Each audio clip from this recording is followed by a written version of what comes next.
Aktual gündəm efirdədir, vaxtınız xeyir.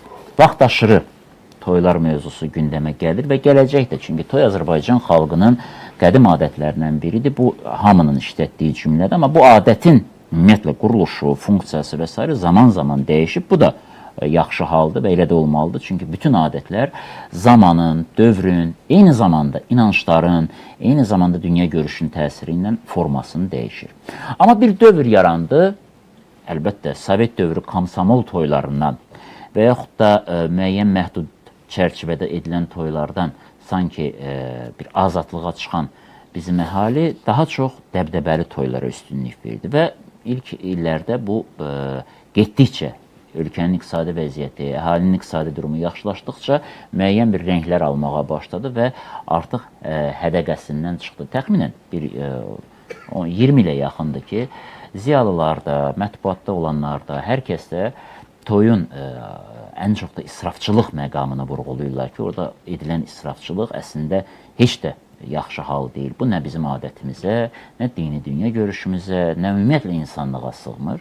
Digər tərəfdən də ümumiyyətlə ev yiyəsinə də ziyandır. Bunlar bildiyimiz həqiqətlərdir. Və vaxtaşırı biz bu barədə desək də, heç kim sadə toy eləməyi sanki özünə sığışdırmır. Niyə? İctimai qınaq mı var? Sosial sifariş mi var? Sosial təzyiq mi var? Yaxud da hansısa başqa bir problem var ki, biz özümüz ondan çəkinirik, yəni bu addım atmağa çəkinirik. Əslində, bu işə dövlətin qarışacağını düşünmək də biraz düzgün deyil. Çünki bu dövlətin həll edəcəyi məsələ deyil. Bizim vətəndaş şuurumuz, vətəndaş mədəniyyətimiz, məsələlərə münasibətimiz rol oynamalıdır.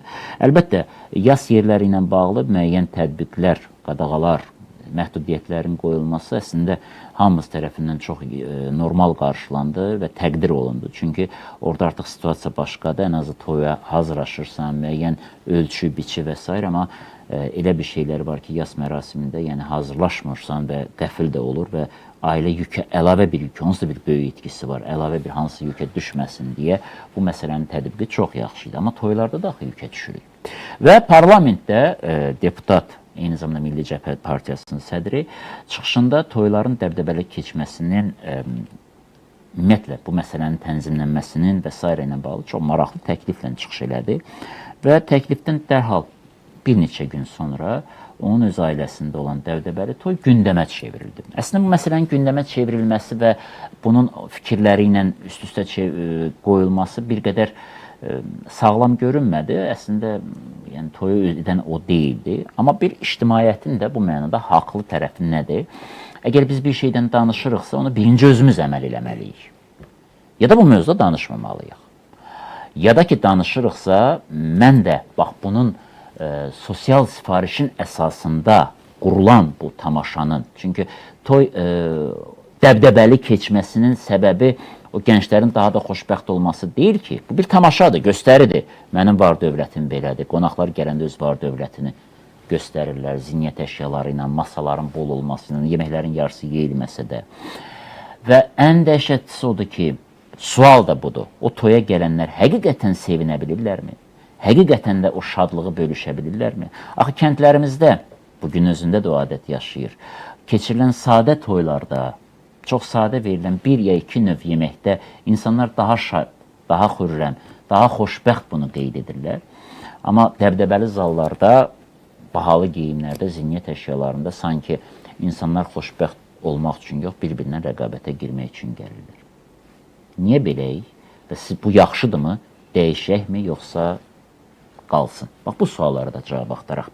Təvəkkül Səlimov, professor, etnoqraf, Ceyhun Məmmədov, Milli Məclisin deputatı, Məhəmməd Əsədullazadə, Milli Cəbhə Partiyasının sədr müavini, politoloq, Elşad Miri, dinşünas.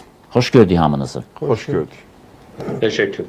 İcazə verirsinizsə bir arayışla başlayayım.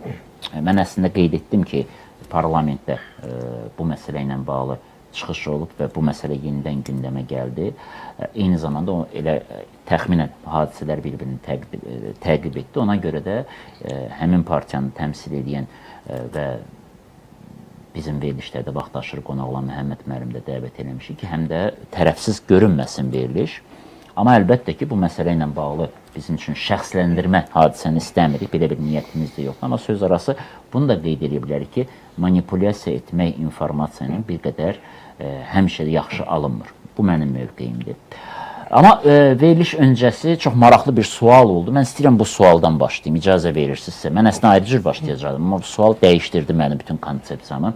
Elşad müəllim, Məhəmməd Əsədullahzadə belə bir sual verdi. Elşad Miri dinşünasdır, ardından davam elədi. Mən onu ateist bilirdim. İndi sual belədir. Siz nə vaxt ateist olmuşsunuz ki, mən bilməmişəm, Məhəmməd müəllim bilib? Məhəmməd müəllim bilibsə, biz də eşitmək istəyərdik ki, nə vaxt olmuşam. Mənim də xəbərim yoxdur. Belə bir olmayıb da təcrübənizdə. Buyur, heç bir zaman. Ümumiyyətlə, bu məsələni bayaqları qeyd etdim.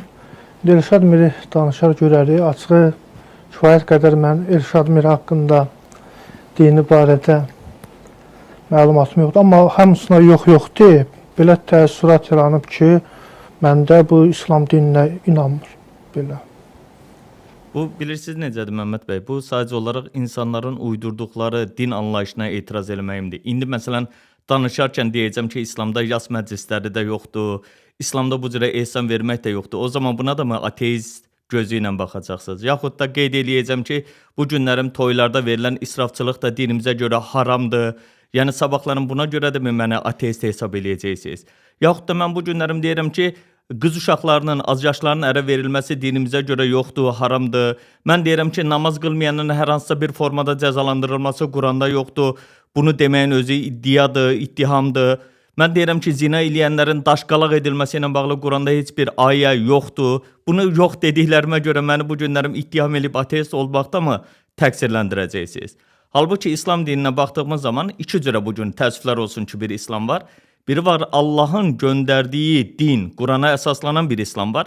Bir də var insanların Quranı bir kənara qoyaraq paralel rəvayətlərlə, sözlərlə, hədis dedikləri məsələlərlə formalaşdırdıqları din anlayışı var ki, həmin o din anlayışını məsələn Boko Haram, oxumağı haram bilənlər, Əl-Qaidə, İŞİD, özlərini müəyyən məzhəblərə sahib olan insanlar bunu qeyd edirlər ki, bunlar təbii ki, İslamın, Allahın göndərdiyi dinə uyğun deyil. Bunu dediyimə görə də ənənəvi din anlayışına öyrəşən insanlara zid gəlir və bu zid gəldiyinə görə də qarşı tərəfi ateistlikdə, deistlikdə ittiham edirlər.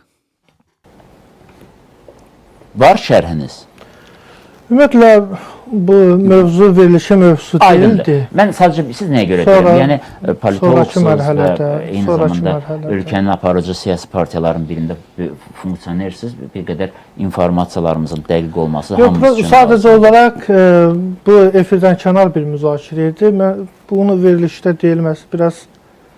Amma digər mövzularda, digər verişdə əgər olarsa, çünki mövzu bu deyildi. Yox, belə bir Amerikada məşhur deyim var da, həbs olunanda deyirlər bu sözü. Dediyiniz söz sizin əleyhinizə işləyir. Onun da studiyada burada gəldiyiniz, dediyiniz söz sizin əleyhinizə işləyə bilər. Bu normal bir haldır. Mövzumuza başlayaq. Təvəkkül müəllim, toylara gedirsiniz. Necədir toylarımız?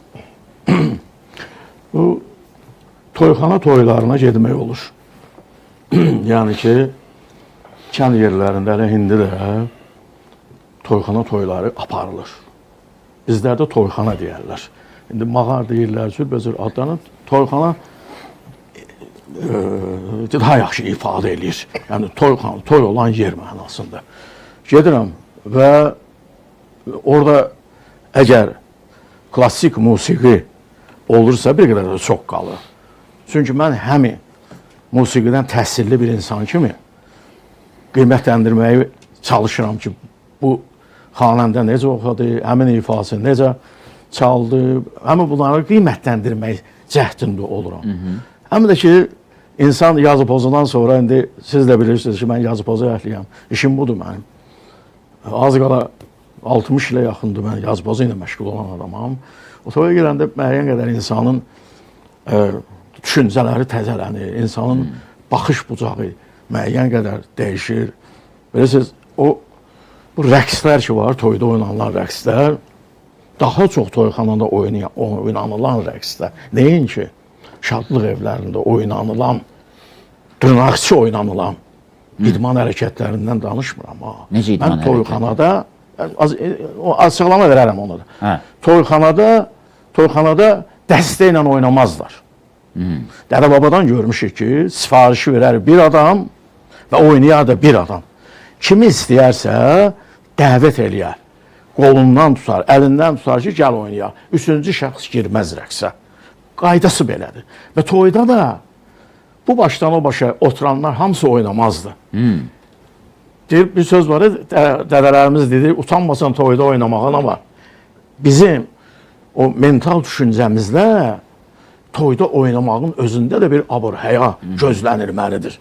İndi mən toyla əlaqədar birisi Elçin müəllimən biraz yersiz çıxmasın, mən kitabım da nəşr olunub, sizə də mən illər öncə vermişəm və indi də növbəti 2 kitab hazırlanır, ancaq toyla əlaqədar, toy mərasimi ilə əlaqədar. Və bir cümləni də deyim, yanaşı da olsa deyim ki, toy qədər elə bir mərasim, elə bir adətimiz yoxdur ki, Azərbaycan xalqının təsərrüfat həyatını, məişət həyatını, mədəni həyatını, mənəvi düşüncələrini o toyda olduğu qədər əks olunmuş olsun. Bütün parametrlər üzrə xalqın fəaliyyəti toyda öz əksini tapır. Bütün parametrlər. Bu görüntüləri görürsünüz.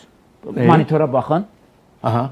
Burada bizim hansı fəaliyyətimiz, təsərrüfatımız bilinir? Yox, mən ənənədən danışıram. Bu da bizim ənənədir, yoxsa kimindir? Elçin müəllim, belə deyək də, mən yəni demək istəyirəm ki, toy Azərbaycan xalqının həyatında elə bir şeydir ki, elə bir mərasimdir ki, orada meyvə var, bağçılıqdır. Xorey var, deyək ki, o da ərzaq məhsullarının ortaya gəlməsidir. Və ilaxır, burada çox söhbət vardır ki, hər ətdən hər şeyi pişirmək olmaz. Toyxanada pişirən milli xorəklərimizin də elə qoyunun mu, malın mı, başını kesib, yuyub, doğrayıb ora tökmürlər. Onun hansını pişirmək olar, hansını qonaq vermək olar, hansını isə vermək olmaz. Bu bizim xalqın mental düşüncəsində əxlaqi dəyərlərdən sayılır. İndi mən yenə də qayıdıram toyxana toylarına. Mən həmçinin misal üçün toyxana toylarına getmək. Əlbəttə ki, bu şadlıq evi toylarına da gedirəm. Ancaq mən orada zövq ala bilmirəm. Niyə? Niyə? Birinci, musiqi, orada musiqi o qədər, ruscası şumludur ki, o qədər səslidir ki, insanın əsəblərini pozur. Xüsusən. Zamanlar bilmir onu. Zamanlar çox vaxt eşitmir. Hərəkət edir, eşitmir. Onu duymur. Mənim musiqi təsəvvürüm olduğuna görə, musiqi savadım olduğuna görə, orada deton olan kimi, yad bir ses olan kimi, yad bir oxuyan kimi o mənə mənfi təsir edir. Yəni, mən orada da gedib iştirak eləyirəm, ancaq zövq ala bilmirəm. Çünki o dəstə ilə çıxıb oynayırlar, toz göyə qalxır, və rəqsdən savayı idmanın bütün növləri orada az qala nümayiş etdirilib. Mən biraz indi dərinə gedirəm, yəni ki, biraz ifrat dərəcədə gedirəm. Ancaq sözün əsl mənasında gözəl bir rəqs eləyənin oyununa tamaşa eləyəndə insan zövq alır. Həqiqi mənada zövq alır. İstəyir toyxanada, Elçin müəllim, elə rəqs eləyənlər olur. Şıx elə alanlar danışır. Təvəkkül, mən bir sual verim. Əgər şadlıq evləri toylarından zövq almırsınızsa, Yox, almıram. niyə gedirsiniz? Axı, deyək ki, dostumdur. Siz mənə belə deyil, dostumsunuz, salam mələk edin. Bəli. Oğlumsun, toy edirsən. Bəli. Mən xoşum gəldi, gəlmədi, mən ora gəlməliyəm. Niyə? O mənim borcumdur. Bax, yoldaşlıq, dostluq O borcumdur. toyu eləyən də o borc sayır deyə ona görə dəbdəbəli eləyir. Ona görə ifratçılığa varır. Sosial borc bizim üzərimizdə bir Yox. öhdəlikdir. İsrafçılıq tamam başqa şeydir.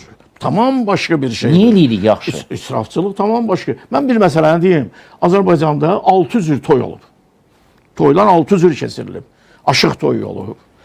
Zurna balaban dəftunbul toyu olub. Sonra dəvriş toyu bu axırlarda dəb düşüb. Dəvriş toyu axır illər. Sonra tarkamança toyu, xanəndə toyu olub. Bir dənəsini də deyəcəm, indi tamaşaçılar da mənə qınamasınlar. Bunu bir dəfə ayrıca da söhbət eləmək olar. Bir də 19-cu əsrdə, 20-ci əsrin birinci yarısına lotu toyu deyilən toylar olub. Buna belə baxmıyız. Bu doğrudan da belədir. Həqiqi mənada. İndi bəzən bizim düşüncəmizdə belə sözlər var ki, lotu cəbbar olub. Vahaboğlu. Eşitmiş olarsınız, bilmiş olarsınız. 40-cı illərə qədər 20-ci əsr yaşayıb. Ona Lotus Cabbar deyiblər. Niyə deyiblər? Ona görə ki, o toyxanada elə oyunlar, elə məzəli hərəkətlər göstərib ki, o ünvan bir Bakıda yox ha, Azərbaycanın çox yerində. Məsələn deyir ki, o olmasın bu olsun ki, yalnız Üzeyir Azbəylinin deyir ki, belə qoysam Bakı qoçusuna oxşayaram. Belə qoysam Şamaxı lotusuna oxşayaram. Gördünüz? Deməli, Lotus Cabbarın papaq qoyma ənəsini Üzeyir Hacıbəy ora salıb. Bunu təsdiq edirlər ki, doğrudan da odur. Yəni deməyim ondan ibarət ki, 600 cür toy olub, 600 cür. O bəyan dediniz ki, dəbdəbəli toyu. Bir toy növü də var idi də, komsomol toyu. O bizim dünənki toydur, belə deyək də. Bugünkü toyumuzun adı nədir? Dünənki toyumuzdur. Bəs bugünkü toya nə ad qoyaq? Bugünkü toyun bilirsiniz nədir? Əslində tamaşaya bənzəyir bugünkü toy. Tamaşaya bənzəyir. Tamaşanı icra edirlər. Bilirsiniz, orada ənə demək olar ki, gözlənilmir. Mən illər boyu televiziya kanallarında, belə başqa çıxışlarımda daad edirəm ki, heç olmasa bəyin başına toy günü bir papaq qoyuz, milli papaq. Həmin gün, həmin saatda bir papaq olsun, özünü bir bağışlayırız mən, kişi kimi hiss eləsin. Papaq, milli papaq. Heç olmasa. Ya belə deyək də, sağ yoldaş, sol yoldaş, onların bilirsiniz nə qədər böyük vəzifələri var. Bəyin qarşısında, toyun qarşısında. Hansı əməl olunur? Sadəcə olaraq, heç axır toylarda, restoran toylarında heç sağ yoldaş, sol yoldaş yoxdur. Bəy elə tək oturub, gəlinlə oturub orada söhbət edirlər. Neynəsin biz? Gəlinin üzü bağlı olmalıdır. Gəlinin üzü örtülü olmalıdır. Mən demirəm ki, örpək salasan, çarşab salasan, keçmiş kimi, yox. Heç olmasa, bir o, elə deyirlər, doğru deyirlər, kaprondan, nə bilim, nədən düzəldirlər, bilmirəm. Heç olmasa buraya bağlansın, heç olmasa pis gözlərdən qorunsun. İnamlarımız var, imanlarımız var. Biz gəlir inamlara əməl edirik. Xalq boş-boşuna, boş yerdən, deyək ki, daşa inam gətirməyib, nə bilim, ağaza inam gətirməyib, dəmirə inam gətirməyib, elçi gələndə şeytanın qulağını şər eləməyək, o pis ruhları qapının sağ-sol tərəfindən mıxlayardılar ki, güya ki, pis ruhları ora mıxlayırlar. Bu məsələni soruşacağım sizdən. Pis ruhları da soruşacağım. Ceyhun müəllim, bu barədə sizin də müxtəlif fikirləriniz olub mətbuatda. İstəyərdim, siz də mi belə düşünürsünüz ki, bizim toylarımız milli işgəncəyə çevrilib, yoxsa? Mən də bəli, bu fikrinə razıyam. Nəinki milli işgəncəyə bir mənəvi əzab məkanına çevrilibdir. Yəni, bugün toya gedən insan, toyda oturan insan həm sağlamlıq baxımından zədələnir, həm də mənəvi baxımdan zədələnir. Bunun bir çox səbəbləri var. Baxın, indi burada bəziləri qeyd olundu. Zaman-zaman biz bunu qeyd edirik. Ceyhun, bircə dəqiqə, onları ayrıca müddəyə deyəcəksiniz. Amma bir sual. Buyurun. Bu yaxınlarda sizin ailədə toy olubmu, qohumlarda və s.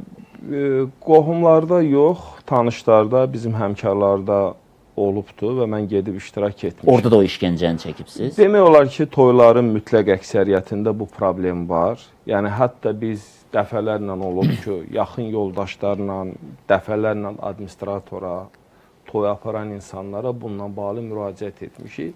Yenə də eyni qaydada davam edir. Yəqin ki, qarşıda övladlarınızın toyu gözlənilir. Onu fərqli eləyəcəksiniz. Əlbəttə ki, mən onu ilə planlayıram və mən bunu bir neçə dəfə daha açıqlamışam. Və bu şərtlər və qaydalar çərçivəsində mən bunu etməyi planlayıram. Çox gözəl. Bax, bu nümunə olmalıdır. Nə mənada? Biz sadə toyu eləməyi utanıb, çəkinib, sosial sifariş, ay Allah falan kəs nə deyəcək yanaşdıqca bu getdikcə gedir. Kimsə bunun dəb halını almalıdır. Ona görə Milli Məclisdə səsləndirən deputat Razi Nurullayevin bu fikri o vaxtı daha çox vətəndaşlıq hüququ qazanardı ki, o toy haqqında özü də bir mənfi rəy bildirsin ki, mən istəməzdim belə olsun. Çünki bu bizim, tutaq ki, filan, yəni məqamlar var ki, indi bizim qonaqlarımız bunu deyəcək. Yəni, insanın dediyi ilə etdiyi səmimiyyət təşkil edəndə onda daha çox qazanırıq. Bax, məsələnin bu psixoloji tərəfi var. İcazə verirsə reklam arasına ayrılaq, sonra davam edelim. Şadmiridən Quranı sevdirəcək yeni əsər. Ali-İmran surəsinin izahlı tərcüməsi. Quranda başa düşülməyən ayələr varmı? Quran Tövratı və İncili necə təsdiq edir? Allahdan qorxan, Allahı ürəkdən sevə bilərmi? Quranda kişilər qadınlardan üstün tutulurmu? Qurandakı şəhid, cihad, rəsul, qeyb sözlərinin mənası nədir? Bu kitabda bir çox suallarınıza cavablar tapacaqsınız. Kitabı 051 408 08 88 nömrəsinin WhatsApp-ına yazaraq və 012 408 08 88-ə zəng edərək əldə edə bilərsiniz. Davam eləyək. Ceyhun müəllim, xahiş eləyəcəm indi müddəalarla, o bayaq demək istədiyiniz məqamlarla bir qədər fikrinizi genişləndirəsiniz. Bəli, əslində burada təvəkkül müəllim də bəzi bizim ənənələrə, adətlərə toxundu. Yəni Azərbaycanda toyların və yasların özünə məxsus ənənələri var və bu bizim ədəbiyyatda da öz əksini tapıbdır və bugün mən qeyd etdiyim kimi siz toya gedərkən musiqinin səsinin həddindən artıq yüksək olması, ümumiyyətlə əksər hallarda milli musiqiyə yer verilməməsi, daha çox xarici musiqi, bayağı musiqiyə yerin daha çox verilməsidir. Toylarda yeməklərin keyfiyyəti məsələsi bugün ciddi bir məsələdir. Ən çox narahatlıq doğuran məsələlərdən biri israfçılıqdır. Yəni, baxın, indi əvvəl bu daha çox bir reklam halında gedirdi, bu qədər suluq, soyuq qalyanaltı, bu qədər yemək, bu qədər yemək. Yəni, insanın onun yeyə biləcəyi bir yemək miqdarı var. Təbii, mədəsin yəni, ölçüsü. bu qədər masanın üzərinə gətirib yemək düzmək və bunların bir çoxu da əksər hallarda istifadə olunmur. Bir mənalı. Və dünyanın çox yerində də milyonlarla insan heç bu yeməyi tapmır və yeyə bilmir. Və bu da təbii ki, bütün proseslərə öz təsirini göstərir və burada ən narahat edici məsələ odur ki, misal ki, mən bunu bir neçə dəfə demişəm. Məsələn, indi bizim həyatımız elə qurulub ki, çoxumuz işlə bağlı doğmalarımızla ya toyda, ya yasda görüşür. Bəli, haqlısınız. İki insan toyda yan-yana oturur, onlar bir-birini dinləyə bilmir. Bəli. Və mən sizə başqa bir məsələ deyim. O musiqinin səsi ki var ha, onun insan sağlamlığına ziyanı bir insanlar diqqətlə araşdırsalar, baxın, indi hamı toydan sonra 3 gün özünə gələ bilmir. Gəlirsən evə elə bir ki, sənin başına nəyinəsə vurulmaz. Kontuziya olur. Və burada ən narahat edici məsələlər də odur ki, getdikcə indi məsələn müxtəlif fikirlər söylənilir, yanaşmalar ortaya qoyulur və bunun bir səbəbi də insanlar bəhsçiliyə çox meyillidirlər. Bəhsə girmək. Bəli, falan kəs elədi, mənimki ondan daha yaxşı olsun, falan elədi məndən. İndi gəlin baxaq, məsələn... Ceyhun, bax, sizcə niyə biz beləyik? Bax, niyə bunun bəhsinə giririk? Və yaxud indi bəhsə girmək insan xislətidir, aydındır. Amma niyə bunun bəhsinə giririk? Mən onu çox düşünürəm. Mən düşünürəm ki, son vaxtlar bizim həm intellektual səviyyəmiz aşağı enir. Burada dünya görüşün bir zəifliyinin rolu var. Biraz da cəmiyyətdə təkəbbürün getdikcə və fərqlənməyə meylin artması özünü açıq şəkildə göstər. Baxın, misal üçün, indi Türkiyədir, bəzi ölkələrdir, düz istisnalar da var, onlarda da bəzi məclislər belədir. Amma ümumi götürdükdə, məsələn, bugün toy eləmək özü bir müşkül məsələyə çevrilib. Yəni, baxın, indi mən bunu bir dəfə demişdim. Bugün artıq toylarda toy iştirakçılarını əsir götürürlər, kirov götürürlər ki, sən gətir pulu ver. Şadlıq evlərinin qiymətlərinə baxın. Məsələn, indi o gün biz öz aramızda müzakirə edirik. Bugün Azərbaycan ailəsinin hər birinin büdcəsinin böyük bir hissəsini bax həmin o toylar təşkil edir. Adam 300, 500, 600 manat maaş alır, dərd içindədir ki, kimsə ona dəvətnamə verəcək və gedib o toyda o vəsaiti o yatırdacaq. Və bugün bu məsələlər, bu xərclər insanlar üçün də ciddi bir problem yaradır. Ciddi bir çətinliklər yaradır. Və ona görə də getdiyin o toylarda ki, bu prosesləri görsən, baxın, mən bunu bir neçə dəfə demişəm. Toyda bizim çox gözəl rəqslərimiz var da, indi siz də bilirəm ki, mədəniyyətlə, incəsənətlə yaxından maraqlansınız. Bir Qoçəlini oynayardı, bir Süleymanını oynayardı, başqası. Mən bunu bir dəfə də demişəm. İndi biz baxırıq, çox təəssüf ki, oynamaq tərzi də dəyişib. Sanki insanlar oynamaq tərzini də itiriblər. Mən bunu bir dəfə də səsləndirmişdim. İndi bir sıra hallarda müşahidə edirsən ki, kişilər qadın kimi oynayır. Qadınlar da kişi kimi oynayır. Bu belə getməli deyil. Bu bilirsiniz, bu bizim həm də ənənələr sistemimizdir, dəyərlər Haqlısınız. sistemimizdir. Yəni Haqlısınız. bu bizim mentalitetimizdir. Biz buna belə yanaşmayaq ki, biz müasirik, ona görə belədir. Məsələn, mən elə toy olur, getsən, orada ümumiyyətlə xalq musiqisi yoxdur. Nəyə görə? Nə üçün olmamalıdır? Orada yerli musiqisi yoxdur. Niyə biz hansısa başqa ölkələrin mahnılarına bu qədər yer verməliyik? Öz mahnılarımızı isə gündəmdən çıxartmalıyıq. Axı bu götürəndə ümumi o ənənələrə də Həm bir də ciddi problem çox yaradır. ciddi bir məsələyə toxundunuz. Toy həm də adətlərin yaşandığı, nəsildən nəsilə ötürüldüyü bir məkan olmalı. Bu Yəni belə də olubdu. Əlbəttə ki. Mən Qoçəli rəqsini tutaq Bəli. ki, yalını mı, nəyimi, kimlərinsə ifasında görüb yaddaşıma salıram və bu cür yaşayır. Bu belədir. Amma indi nəyi görüb, nəyi yaşadacaq başqa sualdır. Siz bir neçə məqama toxundunuz, amma bir başqa sual verəcəm icazənizlə. Razi Nurullayevin çıxışını eşitdiniz Milli Məclisdə. Razılaşdınız da onun dedikləri ilə. Bu hamımızı narahat edən məsələdir. Yəni cəmiyyətdə bu gün bu məsələ geniş müzakirə olunur və aktual məsələ olaraq da qaldırılmışdı. Bəs sonradan onun qardaşının toyu ilə bağlı görüntülər yayıldı. Siz nə hissi keçirdiniz? Məsələn, o toya da yəni əslində bilirsiniz, bir neçə gündür bu məsələ cəmiyyətdə geniş müzakirə olunur. İndi yəqin ki, Əhməd müəllim də bu məsələyə toxunacaq. Bilirsiniz, mən bir neçə məqamı qeyd edəcəm, amma burada nəyin üzərində durmaq istəyirəm? Mən hesab edirəm ki, biz daha çox, yəni bax indi sizlə müzakirə etdiyimiz məsələlər var ki, onları daha çox müzakirə etməliyik ki, cəmiyyətdə necə onları islah edə bilərik. bir dəqiqə. Burada imkanı olan... Şəxsi müzakirə eləmirik. Yaxşı, mən Yox, mən qayıdacam. Razi müəllim məsələsinə də toxunacam. Bax, o toy doğrudan çox dəbdəbəli idi, yoxsa sadə toy idi? Baxın, mən sizə bir məsələni deyim. Yəni, birinci o toyun dəbdəbəli olması barədə orada kim iştirak edib və kim məlumat veribdir. Aha. Məsələn, bir tərəf. Bəli, videolar təqdim olunur. Videolarda müəyyən nələrsə görsənir. Amma qarşı tərəfin də bir açıqlaması var və bir mövqeyi var. Bilirsiniz, burada bayaq siz də önəmli bir məqama toxundunuz. Yəni, bizim həmkarımız parlamentdə bu məsələni qaldırdı və buna öz narazılığını bildirdi və cəmiyyətdə zaman-zaman mən də mətbuatda ayrı-ayrı yerlərdə bildirmişəm. Və növbəti bir mərhələdə isə ailənin bir üzvünün, yəni, misal üçün, mən heç bir tərəfkeşlik etmədən Razi müəllimin övladına başqa bir toy olmuşdu. O toyda da getdik, biz iştirak etdik, həmkarlarımız iştirak etdi və normal bir toydu. Dəbdəbəli idi? Yox, mən deməzdim ki, yəni ailə toyudur, xeyr. Yəni orada demək olar ki, parlamentin bütün həmkarlarımız gedib iştirak etdi və orada o deyilən formada, yəni dəbdəbədən söhbət gedə bilmir. Amma ailənin bir üzvü bunu gedib edə bilər və bu bunun öz seçimidir. Yəni, bunu sabah sizin də qardaşınız, mənim ailəmdən kimsə, bu başqa məsələdir ki, sizin də, mənim də, ümumiyyətlə, ictimai xadimlərin, ailə üzvləri bu məsələləri nəzərə almalıdırlar ki, sabah hansısa bir məsələ olanda bütövlükdə cəmiyyət bu məsələyə bu cür yanaşmanı ortaya qoyur. O məqama tam razıyam sizdən. Cəmiyyət niyə o dəqiqə bunu paralel qoydu bəs?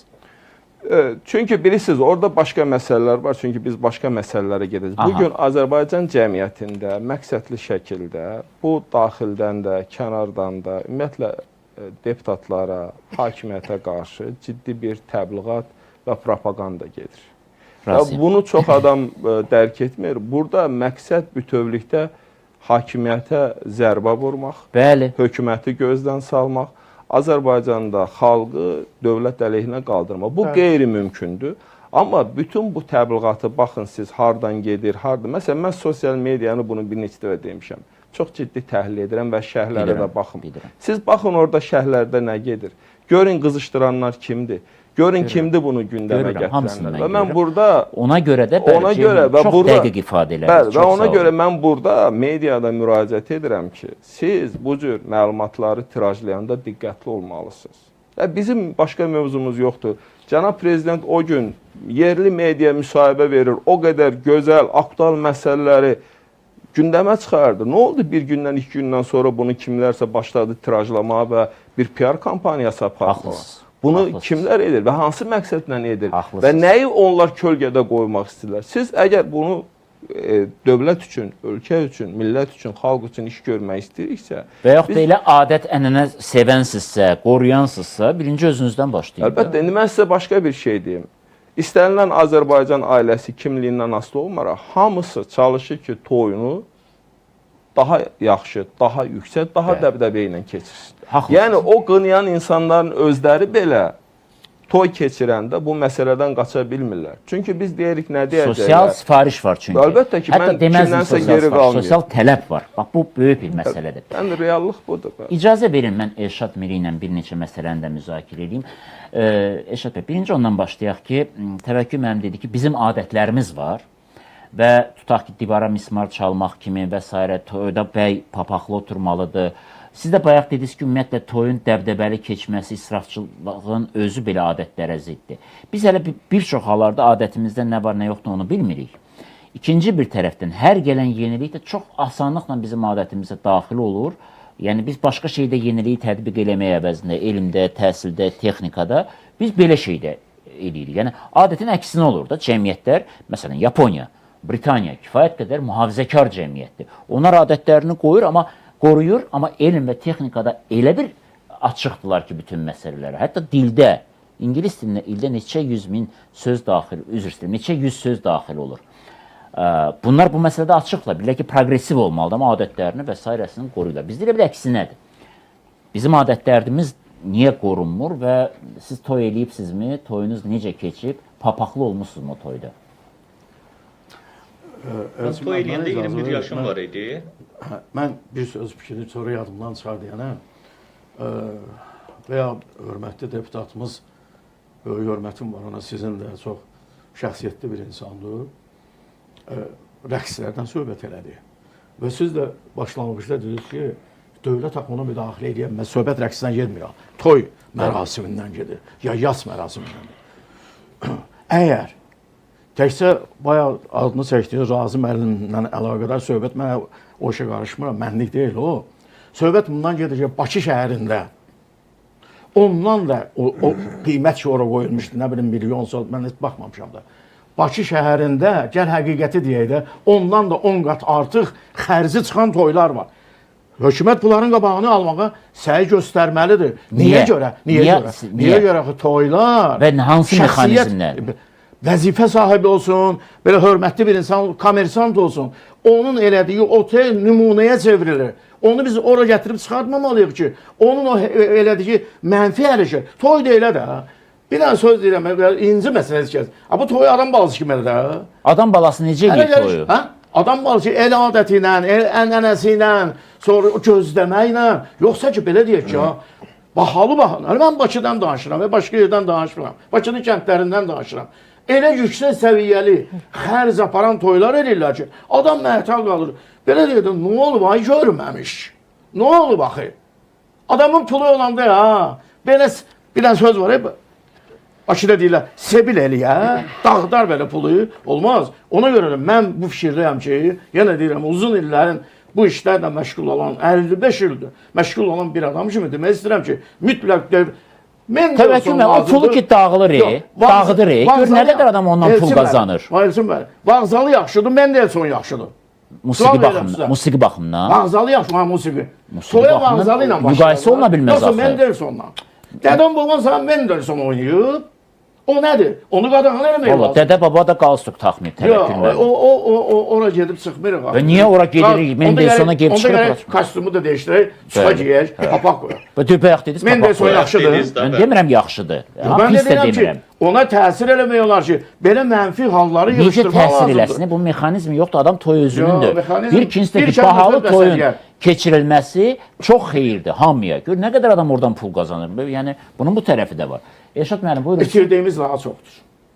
Elçin bəy, ümumiyyətlə belə bir məqam qeyd eləyək. Bayaq Təvəkkül müəllim dedi, sabahlarım bu ciddi şəkildə yanlış anlaşıla bilər ki, orada oturanlar bəy heç olmasa papaq taxsın, özünü orada kişi kimi hesab eləsin. Belə çıxır ki, sabahların papaq taxmayanlar özlərini başqa cinsdə mi hesab eləyirlər və yaxud da kişi olmurlarmı? Bu özü bir yanlış yanaşmadır. Taxmasa başqa cins olur. Sən ki bilsən mən səndən yaşda çox böyüyəm. Şəlağa qoy gəl vuruşaq. Sən nə yapışımsan bu papaqdan? Sən papağı bəyənmirsən? Papaq Azərbaycanlıların namusudur, qeyrətidir. Bəyənmirsən o sənlikdir, mənlik deyil. O zaman bu günlərin papaq taxmayanların namussuzluqda ittiham mı eləmək olar? Təvəkkül müəllim, bu yanaşmanız baxın. Bir ayə tapasan. Ona görə bəli tapa bilərik ki, elə bir şey yoxdur Quranda. Papaq tələb olunmur. Öz Bəli, fikrini bəli. deyirəm sənə deyirəm. Oldu təvəkkül müəllim. Təşəkkür edirəm. Baxın bizim əslində yaxşı. Başa düşürsən, Təvəkkül hə? müəllim. Başa düşdüm, bəli. Sən 5 adam İndi tanıyır, sadəcə- mən olmasa 5000 adam tanıyır. Müəllim məni heç kim Bildiyimdən tanımır. danışıram, bilmədiyimi danışmayın. Oldu müəllim. İcazə verirsinizsə bir məqamı qeyd edeyim. Bu günlərim həqiqətən bizim nəsillər arasında problem var. Bu günlərim deyək ki, hər hansısa bir yaşlı alimimiz, professorumuz toy eləmək istəsə, onun övladı qarşı çıxa bilər, etiraz eləyə bilər. Sabahlarım hər hansısa bir millət vəkilimiz öz övladına toy eləmək istəsə, övladı etiraz eləyib, deyə bilər ki, mənim özümün imkanım var. Mən özüm öz istədiyim kimi toyumu eləyərəm, istədiklərimi çağıraram. Ona görə belə bir təəssüflər olsun ki, belə bir yanlış ənənə formalaşıb. Bu ənənəni də biz fikirləşmirik ki, bu günlərin buradan kimlər qazanır? Biz özümüzü oradan çıxardırıq. Əsas buradakı məsələ nə olmalıdır? Çünki biz bilməliyik ki, birinci növbədə, məsələn, əgər biz toy eləyiriksə, bu toyda məqsəd nədir? İki ailənin bir araya gəlməsi, yeni bir nəslin formalaşması üçün evlilik aktının ərsəyə gəlməsi. Rəsmi şəkildə bu günlərim insanlarımız gedib Dövlət Qeydiyyatı İdarəsində həmin o əqdi həyata keçirirlərsə, bu artıq ər-arvad rəsmi şəkildə də sayılır. Yəni bu toy eləmək sadəcə həqiqətən nümayişkaranlıqdır. Və sizə bir məqamı qeyd edeyim, siz soruşdunuz. Təbii ki, çünki niyə? Baxın, bu günlərim əslində həmin o toylarda nəyə gətirirəm söhbəti? Mənim 21 yaşımda olub toyum, atamın elədiyi toya, mən bu günlərimdə hələm də mənim toyuma gələn insanların özlərinin də yox, artıq övladlarının toyuna gedib nəmər yazdırmaq məcburiyyətini özümdə hiss eləyirəm ki, bu doğru bir yanaşma ola bilməz. Təsəvvür edin, məcburən həmin toylara getdiyim zaman qulaqçıq aparıram ki, həmin o qulaqçığı taxım ki, heç olmasa o səsi daha az şəkildə mənə təsir eləsin. Çünki bu özümə zülm verməkdir. Mənim vaxtım gedir, hazırlığım gedir, zaman gedir. Biz təkcə orada yemək içmək israfından bəhs eləməməliyik. Bu günlərim ən böyük israf zamandır. Biz yemək içmək məsələsini azalda bilərik, amma itirilən zamanı heç bir zaman geri qaytara bilməyəcəyik. Ona görə bunu düzgün dəyərləndirmək lazımdır. Bu ayaqlarımda indi qeyd elədiyimiz bir məsələ var. Bizdə ənənə olaraq bu gün bəyənmədiyimiz Amerikada, deyək ki, cəmiyyətdə insanlar özləri öz övladlarının təhsili üçün pul yığdıqları halda biz ilk gündən etibarən övladlarımızın cehizi üçün pul yığırıq. Yəni bunların özləri bir həqiqətən göstərişdir ki, buradakı məqsədimiz nədir bizim? Yəni nə üçün Cehiz edirik? göstəriş deyil axı, ailəyə yardımdır, dəstəkdir. Sağ olun, baxın, gəlməlidir indiki bu məsələ. Elçin bəy, biz bu günlərim toylara gedərkən ora yazdırdığımız pulu adımızı yazaraq qeyd eləyiriksə, yazdığımız vəsaiti qeyd eləyirsə, bu borc vermək kimi qəbul edilir. Sabahlarımda həmin insanlar mən toy və s. elədiyim zaman onu qaytarmaq məcburiyyətini hiss eləyirlər. Amma mən ora adımı yazmadan, deyək ki, yeni toy olan insanlara yardım olaraq o məbləği ora atıb, zərfi də qoysam, bu daha gözəldir ki, mən belə bir toyda iştirak eləmişəm şəxsən. Zərf paylanıldı, heç kim də üzərinə ad, soyad yazılmadan kim həmin o yeni evlənənlərə yardım eləmək istəyirsə, imkanı daxilində onlara yardım elədilər və salam. Ən gözəli bu deyil əslində. Baxın, bir mühüm məqam var burada. Bu şeydə, məhz belə məsələlərdə din xadimlərinin rolu çox böyükdür. Çünki onlar dediyi söz və eyni zamanda çağırışları daha çox eşidilir. İndiyənə kimi bax, toylarımızı sadələşdirək təklifi bizim din xadimlərindən səslənibmi? Təbii ki, heç bir zaman xeyr. Çünki nə yas məclislərindən bunu səsləndirən görmüşük, nə də toy məclislərində. Əksinə, onu deyənlər, iddia eləyənlərin özlərinin toylarından geçsək, eyni vəziyyətin daha da betərini orada görəcəyik. İndi mən başqa bir məsələn deyim. Məsələn, mən şəxsən sadə toy çağırış edənləri. Bəli, bu günlərim din xadimi olaraq təqdim olunan və yaxud da cəmiyyətdə müəyyən nüfuz sahibi olanlar, müəyyən bir ictimai xadim olan insanların danışıqlarına baxmışıq. Sonra toylardan getdiyimiz zaman görmüşük ki, bunların digərlərindən fərqli sadəcə olaraq nümayişkaranə şəkildə o ifadələri efirlərdə səsləndirməkdən ibarət olub. Amma indi gəlib məsələn digər tərəfindən. Şəxsən eyni məsələn bizi də gözləyir.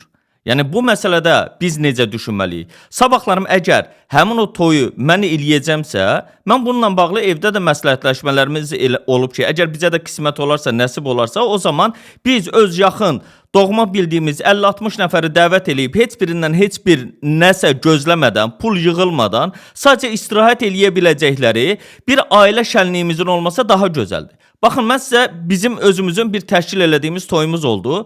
Azərbaycanın məşhur bir restoranların birində heç bir baxın musiqi olmadan, necə musiqi olmadan gəldi deyək ki, Alim Qasımov orada iştirak elədi, orada çox gözəl şəkildə öz mahnılarını səsləndirdi, Şeron qrup oldu və ora yığışan insanlar həqiqətən çıxıb hamısı çıxış eləyirdilər. Və ora gələn insanlar dedilər ki, biz ömrümüzdə ilk dəfə idi ki, belə bir toyda iştirak elədik və bundan ləzzət aldıq. Hətta bəziləri gəldi ki, belə bir təklif elədilər ki, bəs bunun bir biznes layihə olaraq hazırlayıb, həqiqətən alternativ toy təklif eləmək, toy dəvəti düzəltmək mümkündürmü deyə. Belə şeylər də olur. Yəni bunu biz artırmalıyıq sadəcə olaraq. Bax bu söhbət elə ondan gedir ki, nümunə olmaq. Düzdür. Toylarda elmi, praktiki mövzularda çıxışlarında əleyhinəyəm. Amma təbrik kimin formalarda, yəni musiqi də olmalıdır əlbəttə. Kim deyir ki, olmasın. Amma indi siz dediyiniz də biraz quru çıxır axı. İnsanlar əgər istirahət eləmək istəyirsə, əylənmək istəyirsə, musiqi olsun, gözəl musiqi olsun. İndi Təvəkkül müəllim deyir ki, Mendelssohnun marşı çalınmasın.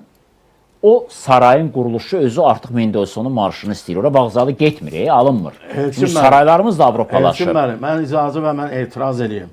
O saray və Mendelssohn tikilib. Amma hər halda vağzalı içində tikilməyib də, beynəlmiləldir. Hər şey ifa oluna bilər. Bir söz belə, bu cin başqa, şeytan başqa da. Bu vağzalı bizim toy ənəmizdir. Bu vağzalının tarixi var. Bu vağzalından qulaq asam. Mən deyirəm, mən musiqidən başa çıxan adamam. Musiqi, vağzalı sadəcə olaraq rəqs deyil. O rəqs deyil. O cavanlara yaxşı həyat arzulayan musiqini başa düşənsin. Orada nələr yoxdur? Bəlkə bir başa düşmür. Mendelssohn salanda elə olur da. Aha. Yo, dərviş toyları da var ki, orada heç ümumiyyətlə vağzalı da istifadə olunmur. Şuluq sabıram. Dərviş toyları var ki, bu günlərim adını dərviş toyları adlandırırlar. Orada heç ümumiyyətlə vağzalı belə çalınmır ki, insanlar gəlirlər orada da toyda iştirak eləyirlər. Çox da xoşbəxt öz həyatlarını davam elətdirirlər. Həmçində öyrük. O özü üçün danışır. Dediniz şuluq salacağım. Ha? Dediniz şuluq salacağım, ona görə mən dedim görəsən. Yox, mən dedim ki, biraz mən şuluq danışıram. Çünki Hə. adam haqqı tapdalamaz. Adam haqqı tapdalamaz. Məsələn, mən o yoldaşınız adını da çəkmirəm. Sən deyirsən ki, belə olsun, belə olsun, belə olsun. Mən deyirəm ki, belə yox, belə yox, belə olsun. Başa düşürsən? Sən necə diktavat edirsən? Belə şey olmur axı. Toy sən bilirsən, mən bilirəm. Sən toydan nə bilirsən? Sən Quran oxuyursan. Yaxşı əzbərin var. Əzbərləmisən. Əzbərləmisən. Sözləri hafiz deyirlər. Mən Quranı bir 7-8 dəfə, indi də Quranla əlaqədar mənim kitabım, sən hərdən burada nümayiş etdirinizdən ki, mənim bir kitabım Türkiyədə, əcəb eləyib, Allah xeyir versin. Mənim də kitabım çıxıb bir ayə ilə əlaqədar. Bir ayə ilə əlaqədar, Quranın bir ayəsi ilə əlaqədar. Mənim kitabım çıxıb və hər kəs də qəbul edib. Özü praktik olaraq. Təbrik edirəm, Təvəkkül müəllim, xeyirli olsun. Çox arvadlıq haqqında Quranda nikah və boşanma məsələlərinə dair.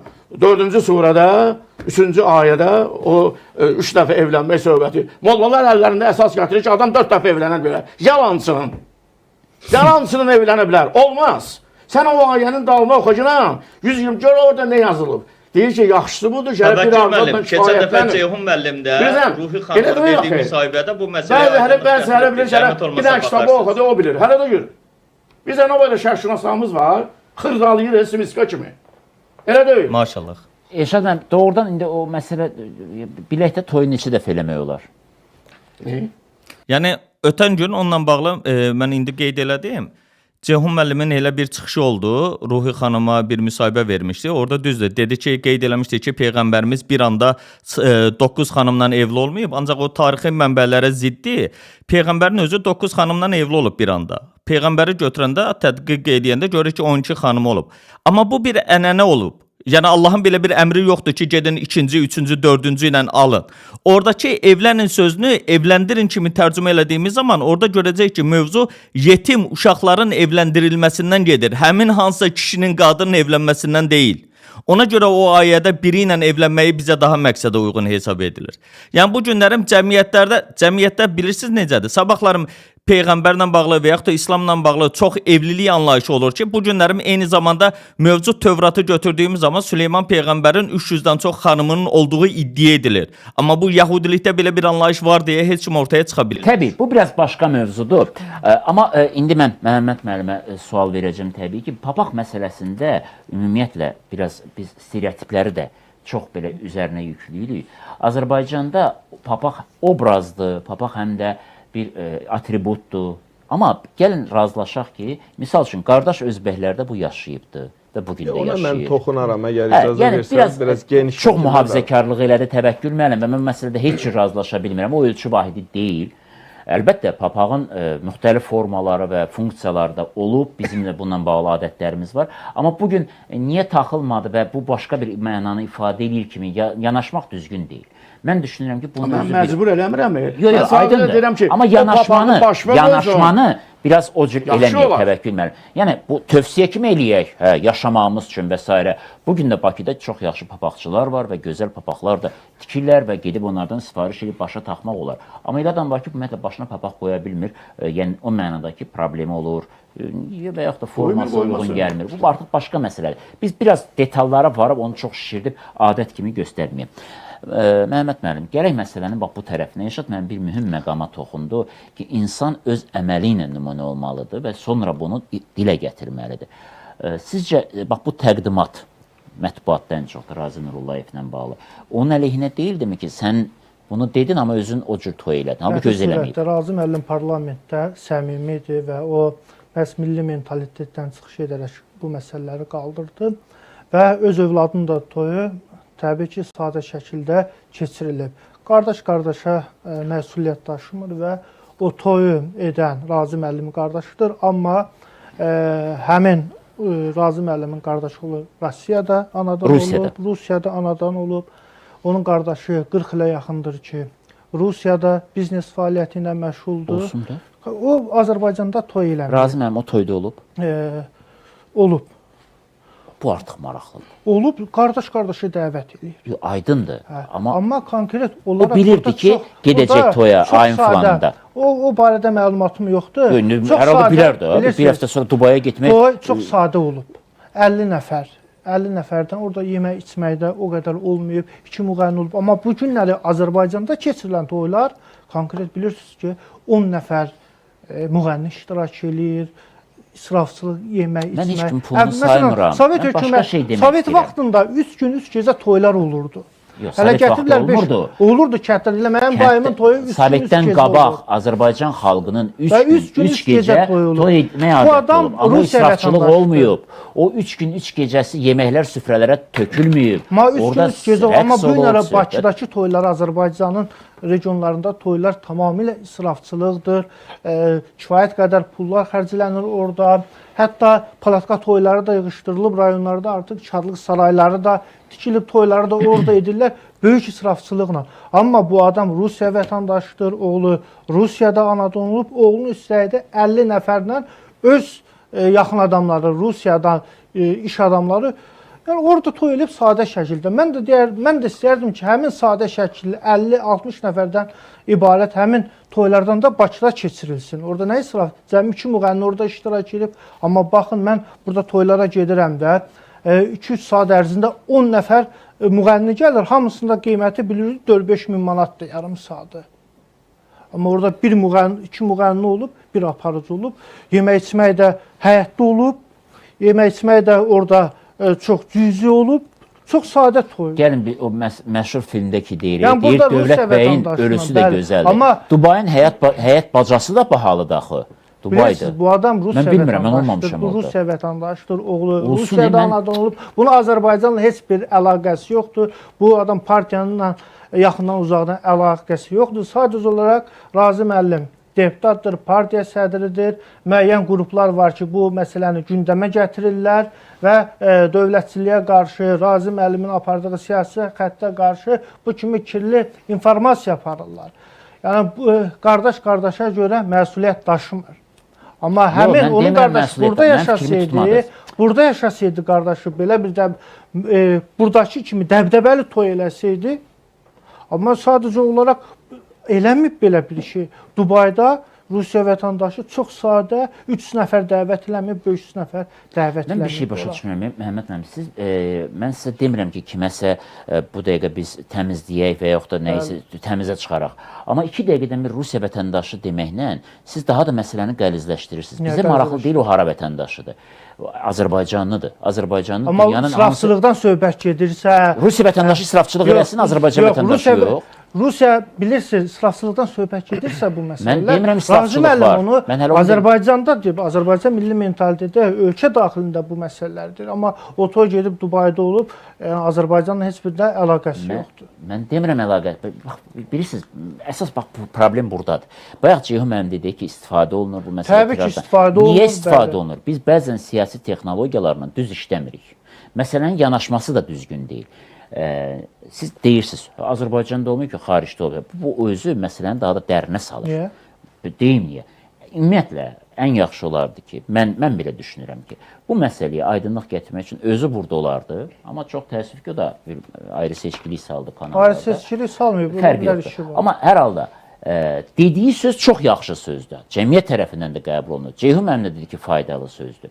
Və çıxıb elə öz nümunəsindən danışardı. Ki, mən övladımda olub toyunda Bəli, deyir ki, çox sadə misal üçün toy, çox yaxşı bəli. və sadə toy oldu. Hətta müqayisə üçün dedi ki, bu yaxınlarda başqa bir deputatın övladının toyunda olduq. O qədər sadə keçmədi. Hə, Ceyhun müəllim, təxminən elə dediniz. Yox, mən onu elə demədim. Yox, mən səslə bağlı qeyd Hətta edirəm yəni- ki, səsi tənzimləmək qeyri-mümkün oldu. Amma belə süfrə sadə idi. Yəni bizim həmkarlarımız ümumən götürəndə indi bilirsiniz, burada qeyd olundu. Azərbaycanda bəli, toylar çox təmtəraqlı keçirilir, amma bizim həmkarlarımız həmişə bu məsələləri maksimum dərəcədə gözləyirlər. Çünki cəmiyyətin bir Elə olmalıdır. həssas yanaşması var. Çünki Deputatdır, bilirsiniz, burada siyasi cənab xadimdir, prezident də bunlar dəfələrlə seçilməlidir. bu məsələyə toxunub Bəli. ki, yəni dövlət məmuru nümunə olmalıdır. Dövləti təmsil edən insanlar öz davranışlarında bunu nəzərə almalıdırlar. Bir mənalı. Bax, Çünki mən də bunu demək bax indi istədiyim odur. Bakıda bəlkə də indi bayaq qeyd olundu. Çoxlu toylar olur və onun böyük bir maliyyəsi də var. Gedib nəinki Dubayda, Türkiyədə, Bəli. Amerikada, İngiltərədə toy edən insanlar var. Bu onların öz işləridir. Sadəcə o ictimai şəxslər, tanınmış şəxslər, dövlət işində çalışan insanlar, millət vəkilləri, onlar bu məsələyə həssas yanaşmalıdırlar və bu gün yanaşırlar. Bax, mən onu eşitmək istəyirəm. Çünki bu yanaşma Biz illərdir- olmadıqda Bəli. mətbuatın gündəminə gəlir və bundan da bütövlükdə ciddi bir bugünkü Təsəvvür bax edin ki, müzakirələr mənə var. Yəni burada razı gündəminin müəllim hər gəlməsi hansı bir tərəfin- məsuliyyət daşımır, Yox, qəti demədim məsuliyyət. surətdə. Ay Məhəmməd müəllim, Onun biz da demədik məsuliyyət parlamentdə daşı. yox, Biz situasiyanı araşdırırıq. Niyə? Parlamentdə qeyd etdikləri də məhz Azərbaycan üçün, Azərbaycanın milli mənəvi dəyərlər baxımından önəmlidir və Biz çox də onu ciddi önəmli məsələdir. sayırıq. Bəli.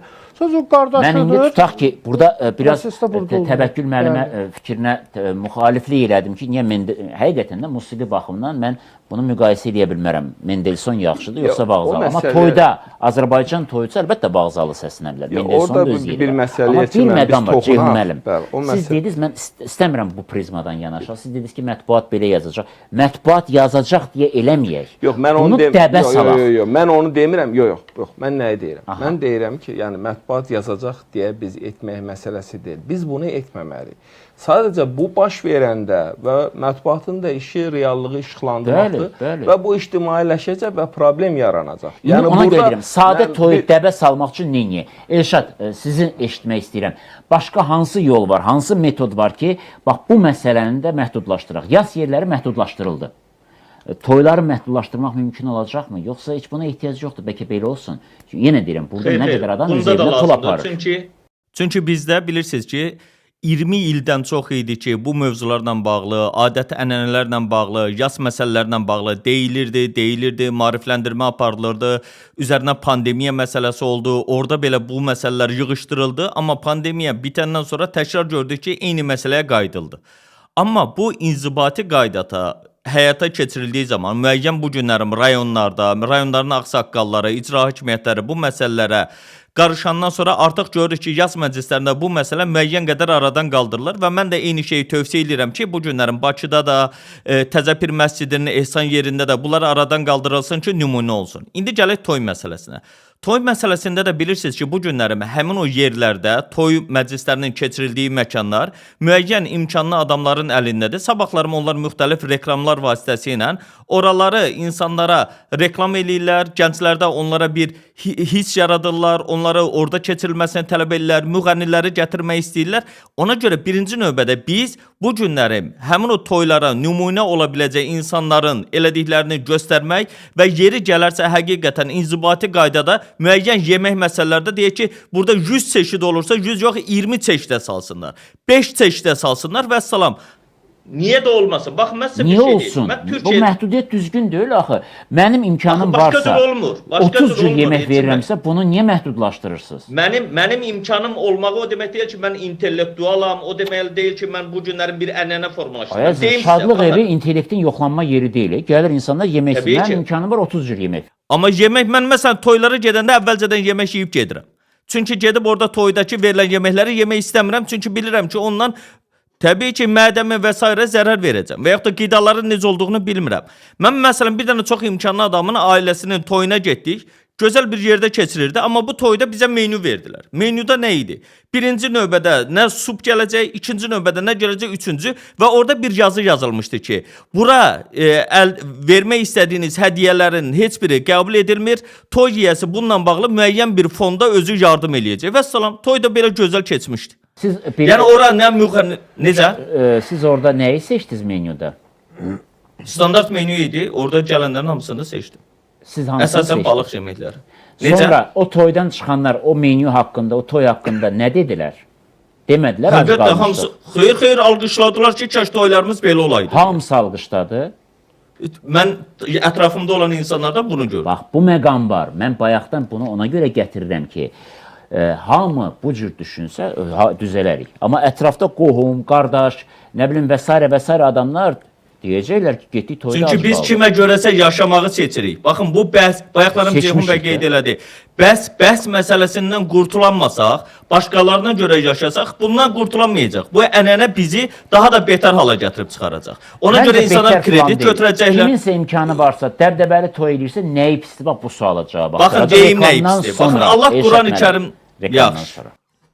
Dini darların rəvayətlərindən yorulmusunuzsa, nağıllardan bezib haqqı axtarırsınızsa, İslamda nələrin olub olmadığını bilmək istəyirsinizsə, Elşad Mirinin İslamda varmı kitabı göydən düşmə olacaq. Əldə etmək üçün 012 408 08 88-ə zəng edin. 051 408 08 88 WhatsApp nömrəsinə yazın. Müzakirəmizi davam elətdirək. Elşad müəllim, siz dediniz ki, bax bu dində də qeyd olunub. Əgər siz dediyiniz kimi olsa, bəziləri deyir ki, nə bilim, rəqs eləmək olmaz. Dində belə yazılıb. Bəziləri deyir ki, musiqi ifa etmək olmaz. Hətta dünən bir şey eşitdim ki, bir yerdə əgər içki varsa, oturmaq olmaz. Orada otur. Amma yəni mən bilmirəm indi bu şeyləri mən bilmirəm, amma belə hamısını bu tərəfə yönəltsə, onda faktik toy bütövlükdə o cür olmamalıdır. Yəni bu da cəmiyyətdə. Yəni ümumiyyətlə bizim Elçin bəy keçmişə nəzər salsaq, bizim keçmişdəki toylarımız da heç belə toylar deyildi. Bunlar da dəyişir. Ümumiyyətlə yeni dövrlərdə müəyyən deyək ki, insanların başqa formada təqdimatı ilə toy ənənə formatı dəyişir. Amma gəlin belə götürək. Biz bu günlər həqiqətən siz qeyd elədiniz ki, adamın imkanı var, bunu eləməlidir. İmkanı varsa bir adamın, Allah Quran-Kərimdə nə deyir? Yeyin, için israf eləməyin. Yeyin, için yaxşı əməllər eləyin deyir.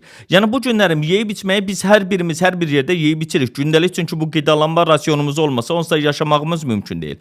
Amma bunu gətirib bu formada təqdim eləsək ki, yeyib içməklə, bunu çoxaltmaqla və s.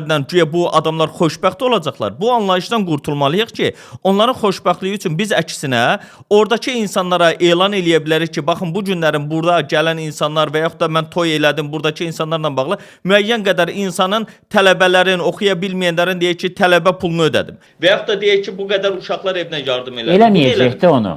Elşad müəllim, onu eləməyəcək də. Biz ona Niyə? 30 ildir deyirik ki, İnanın, Azərbaycanda mən elədiyinin şahidi şirkətlərin sosial məsuliyyəti olmalıdır. Yoxdur. Azərbaycanda şirkətlər mədəniyyətdə, maarifçilikdə iştirak eləməlidir. Eləmirlər. Toylarda eləyirlər.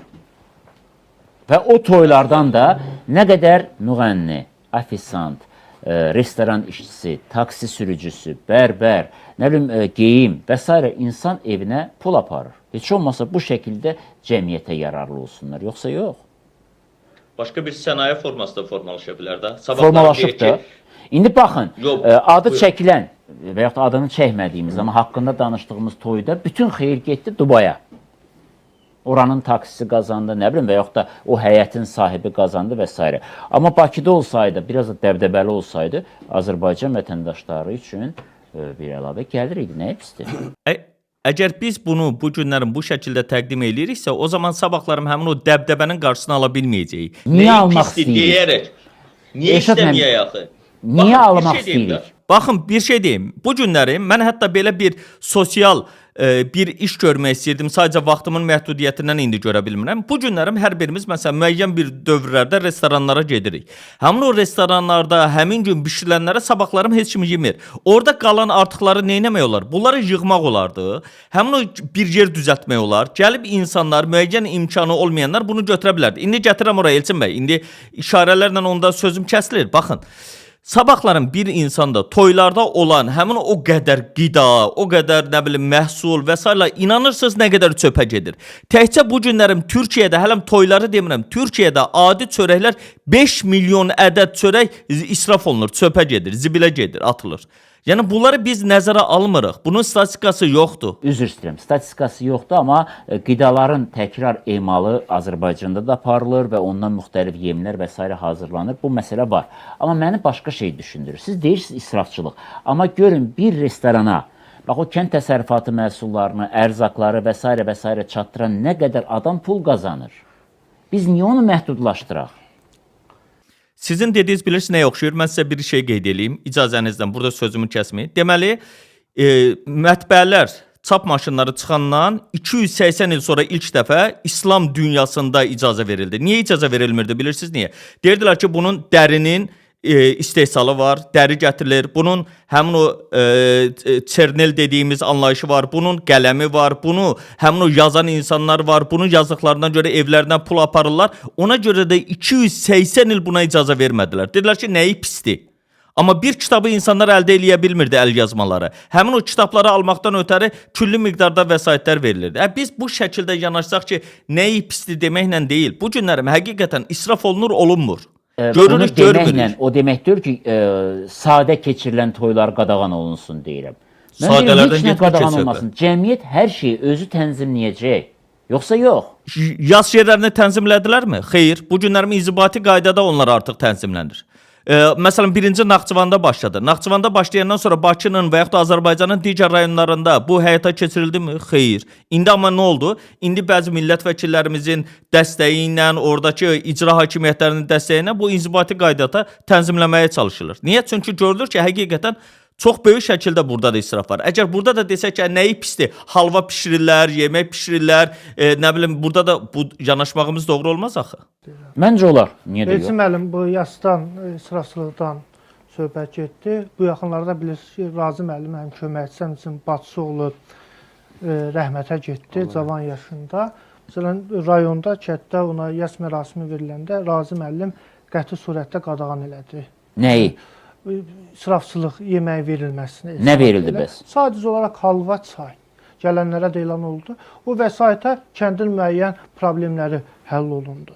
Yəni artıq Nə vəsaiti? Üzr istəyirəm, bir dəqiqə. Dediniz o məsələn, vəsaiti. müəyyən insanlar var ki, kömək məqsədi ilə mərhumun ailəsinə pul yazdırmaq istəyir.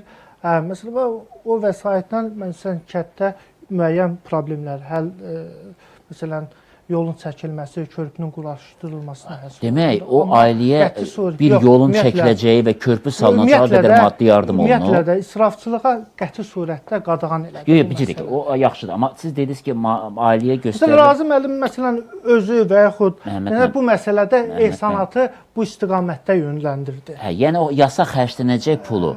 Məsələn, bu istiqamətə Amma yönləndirdi. yasa da bir yolun pulunu xərcləməyəcəkdi axı. Ümumiyyətlə də əlavə. məsələn körpü, məsələn yolun düzəldilməsinə xərcləndi. Yəni orada təməlin qoydu. Yasda belə yemək israfçılığına imkan vermək olmaz. Təvəkkül müəllim, biz çox qarşısına çıxırıq toya. Peki azadlıq verək. Sözün bir sözünüzə qoy mən münasibət bildirim, icazə verirsiniz. Deyirsiniz ki, peşəxanalıq qəbul eləməyiz, yaşımdan sui-istifadə eləyir. Yaxşı eləyirsiniz. Deyirsiniz ki, mənim pulum var, yəni belə çıxdı sözə. Toyu eləyirəm, milyonçu toy. Kimin nəyinə lazımdır? Başa düşdük. Mən özüm üçün 50 illikdə də eləmişəm. 50 illikdə bir 15 nəfər ailə üzvlərimdən də. Sonra toy da eləmişəm, oğul toy da eləmişəm, qız toy da eləmişəm. Bəli. Və ilaxır. Gedirsən restorana ya da şadlıq evinə. Deyirsən ki, menünü ver mənə baxım. Alırsan menüyü, görürsən yazılı var 45 cür. 45 cür yemək. İndi sual verirəm sizə. Keşnişlə şüudun fərqi nədir? Yeyənlə qiymətdə. Keşniş, şüud, vəzəri, nə bilim, göy soğan. Qiyməti nədir bunların? Fərqlidir. Yox. Hamısı eynidir də. Məsələn, gedirsən indi bu bazara, deyirsən ki, 1 manatlıq mənə göyərti var. Hərəsindən bir-bir. Məsələn, hamısını 15 qəpikdən, 10 qəpikdən, 20 qəpikdən hesablayır. Xeyr ola bu restoranda, bu menüdə, şüudə bir qiymət yazır, vəzəriyə bir qiymət yazır, Özü bilə. turpa bir qiymət yazır. Deyirsən ki, qadov almısan, bunları istəmirəm mən. Mənim cəmaatım göy yeməyəcək. Yox, mümkün deyil. Bunlar menüdə qoyulan Quran ayəsi kimi hökmdür, almalısan onları. Mən bundan danışıram ki, siz deyirsiniz 30 milyon. Üzü olan adamlar nümunə olmalıdır. İstəyir deputat olsun, istəyir biznesmen olsun, Olmadı istəyir da. kolxoz sedri olsun. Nümunə olmalıdır. Olmadı. İndi mən onun işinə qarışmıram. Yəni mən düzəməyəli tanımıram da o kişini, yəni o toy eləyəni tanımıram. Mən televizorda baxmıram. Əgər siz məni nəzərdə tutursunuzsa, yeri gəlmişkən Sizə deyirəm ki, bahalı, yox sizi yox. Yəni siz o bir arayış verim. 2009-dan bəri mən toylara getmirəm. Məhz bu səbəblərə görə. Bu mənim etiraz formamdır. O şəxsi münasibətimdir. Bəli. Bax çünki o cür olduğu üçün toylar, amma kənd toyuna böyük məmnuniyyətlə gedirəm. Ya indi- Bu mənim fikrimdir. Amma mən dediyimi eləyirəm. Mən sadəcə olaraq maraqlıdır ki, bu mənim şəxsi mövqeyimdir və hamı bu cür etsin demirəm. Elçin mənim. Amma Siz deyirsiniz pulu ki, varsa yaxşı dəbdəbəli. mən o Məsələn, fikir- Məhəmməd mənim pulu çoxdur. Özünə Mən o dəbdəbəli fikri toy qəbul eləmək edə istəyir. bilmirəm ki, Necə deyə eləmək? Restoran deyir ki, bu 45 adlı menüyü qəbul eləməlisən. Eləmi? Eləmirsən, icazə vermir. Güdün arayır dediyin. Yox, belə olmur axı. Mən yəni deyirəm ki, hamayı yeri, bayaq deyirsiniz ki, nə bilim, xadimə də pul yeməlidir, nədir bu, süfrəyə baxan da pul yeməlidir. Mən deyirəm, olan bir pulunu kəsiriz. Mən deyirəm ki, insafla, cəmaatı insafla veririk. 8 cür pəndir yazmısan bura, pendir. Böyle mədəni dil dedim, pəndir demirəm. Pendir yazmısan bura. Pəndir olar 1 cür, 2 cür də. Yox. 8 cürü yazırsan bura. Niyə görə? Sən bununla qazanırsan. Qazan. Ancaq insafla da. Elə yox da. Yox, Elə pendirin yox da. 274 İndi növü sən var. vardır ki, məsələn, o dövlətin vardı. Sən Bəli. indi o 100 cür şey alacaqsan orada. Axı bax, kasıbı da var. Çetin yaşayanı da var. Fikir eləyəni də var. Onun övladı da ondan istəyir. Onun qızı da ondan istəyir. Oğlu da ondan istəyir. Ailələrdə böyük konfliktlər yaranır. Bilirsiniz, onları da nəzərə al. Sən axı qabaqda olan insansan. Sənə demək şuurun yüksək səviyyədədir ki, sən çəkilmirsən, iradə edəmsən. Sən nümunə ol ki, bayaq dedim o sözü. Biraz onu saldınız. Adam olar. Adam olar. Başqasını da fikirləşər. Qoşunu da fikirləş. Qohumu da fikirləş. Elə qonşunu, qohumu fikirləşdiyi üçün dəbdəbəli toy edir. Olmaz da, olmaz da. Niyə olmaz? Bax, niyəni mənə deyən yoxdur. Baxın. Ceyman, niyə olmaz? Elçimən, baxın, yəni Yox, siz məni inandıra bilməyəcəksiniz. Mən o şeyi Mən tərəfdərəm ki, istəmirəm inandıra. biraz israf eləməyəcək. O israfçılıqdır. Bilirsiniz, əvvəllər kənd 45 toylarında cür yemək israfçılıqdır. Niyə? əvvəl O olan da deyirdi. İsrafçılıqdır da. Niyə israfçı? Bəlkə yer bir adamla Yemir toy axı. eləsin. Bəlkə yer. Yemir. Elçin müəllim, mən məsələn ildə 3 dəfə, 4 dəfə pulum olanda toya gedirəm, restoran toyunu deyəndə də. Nəyə gücüm çatır onu salıram. O 45 cür yeməcin 20'sini mən dada bilmirəm. 20 dənə yemək yaxşıdır Mənim da. qarnım var. Mənim qarnım da boydadır. Hərəsindən bir dişdən bilsəm 45 dişdən olur. 45 dişdən bu qarnına yerləşməz axı. Elçin müəllim, əvvəllər Maraqlıdır. məsələn kənd Amma 20 cür toylarında yemək yeyirsiniz də. Demək olmalıdır da. Elçin minimum müəllim, 20 mən cür. kənddə böyümüşəm. Hesablaşır, Məsələn, bizim ha. kənddə, qonşu kəndlərdə toylar olanda gedirdi. Bir quru xörək, plov, bir də soz verirdilər ətlə və 2 cür yemək olardı. Sizin toyunuz elə keçib. Ümumiyyətlə. Yox, bir dəqiqə. Bəli. 2 cür yemək verilir. Bəli, plov bir də soz. Sizin toyda. Bəli. Bu yaxınlarda qohumlarınızda toy olub. Restoranlarda olub artıq 5-6 2 cür verəydiniz də yeməyi. Artıq ənənə dəyişib. Bəs salam, mənim də Çox dediyim odur. maraqlıdır. Heç birində səmimi deyilik. Belə danışırıq, sonra gedirik. Toyumuzda 20 cür yemək veririk. baxın, burada məsələ necədir? Yəni siz deyirsiniz, taksi işləyir, müğənni işləyir, Misal üçün dedim, bəli. restoranlar işləyir. Baxın, dünyanın deyə bilərik ki, bəlkə də heç bir ölkəsində Azərbaycandakı qədər şadlıq evi var. Yox. Bu sahə bir industriyadır. Livanda. Yox, mən çox yeri getmişəm, bizdə tamam fərqlidir və bu bir, çünki bizim yanaşmamızdan bu bir sahədir, industriyadır. Olsun və da. biznes Milli sahə- brendimizdir. Bəli, biznes sahəsi kimi inkişaf edib və günü gündən də inkişaf edib. Burada məsələ nədir? Yəni toy olsun da, Yəni biz ona gəlirik ki, baxın nisbət hesabı ilə o toyda mövcud olan yeməyin neçə faizi yeyilir? Mənim nə dəxli var? Yox, nə dəxli var deyəndə biz siz israfçılığa qarşısınızmı? Mən şəxsən qarşıyam. Amma bəlkə israfçılığın bəlkə yeyəcəklər. Bax, təvəkkül kim mənim yeyəcək? 20 Yox, cürünü yox, yox. yeyəcək. Quranda deyir, Yox, yeyin, yox, için, yox. israf eləməyin. Bəli. Bilirəm. Bəlkə o gələn o 20 yeməyi Kim yeyəcək. yeyəcək? Yəni yox, baxın, yəni ən azı hələ mən elə toy var ki, orada yeməyin 40%, elə faizi 50%. O yəni mümkün deyil. Bilirsiniz, siz deyirsiniz. Məncə orada qramlarla Nə hesablanır. ilə hesablanır? Qramlarla. Siz Bir deyirsiniz insan nə qədər ət- 2009-dan getmirsiniz. Da 2009-dan bu günə kimi Bəli. toylarda o Xeyli qədər dəyişdi. ciddi dəyişikliklər olub. Olsun, çeşid olsun 10 dənə, 15 dənə olsun. Məsələn, mənə qalsa, Siz mən düşünürəm ki, biz keçməliyik menyu sisteminə. Dedi, Elşad müəllim bəli, dedi. nə qədər qəribə gəlsə də Almaniyada Türkiyədə bu də elədir. belədədir, Türkiyədə Mən elədir, özüm başqa görmüşəm. yerdədir. Yəni burada başqa məsələlər də var. Bilirsiniz, bu yaxşı bu təklif. sərvətlər, Bax, görürsünüz. bu sərvətlər Mən tükənən sərvətlərdir. Bayaqdan ona görə oponentlik edirəm ki, sizin hamınıza. Biz real bir çıxış yolu İndi göstərək. sushi Bir verirlər dəqiqə. toylarda. Versin də. Çox maraqlıdır. Nəyi maraqlıdır? Sushi maraqlıdır. Yapon mətbəxinin bizim toy biznesinə, Yox, toy söhbət mətbəxinə burada, yox, daxil yox, burada olması. Blinçik sizin bizim mətbəx deyil ki. Gələndə heç elə etiraz eləmədi. Sushiyə niyə etiraz edirsiniz? Yox, burada məsələ bilirsiniz nədən Birinci dəqiqə- gedir? Yox, bilinçki bilmirdim bizim mətbəxdir və yaxud Siz kənar bilmirsiniz hələ ki, mətbəxdir. hansı Yox, bilinçki mətbəxdir. o Niyə onda qədər. sushini bilirsiniz? İndi sushi məşhurdur da belə. Blinçik də məşhurdur. Bilinçki o qədər bilmirəm. Bax, odur problem. Biraz populizm eləməyək.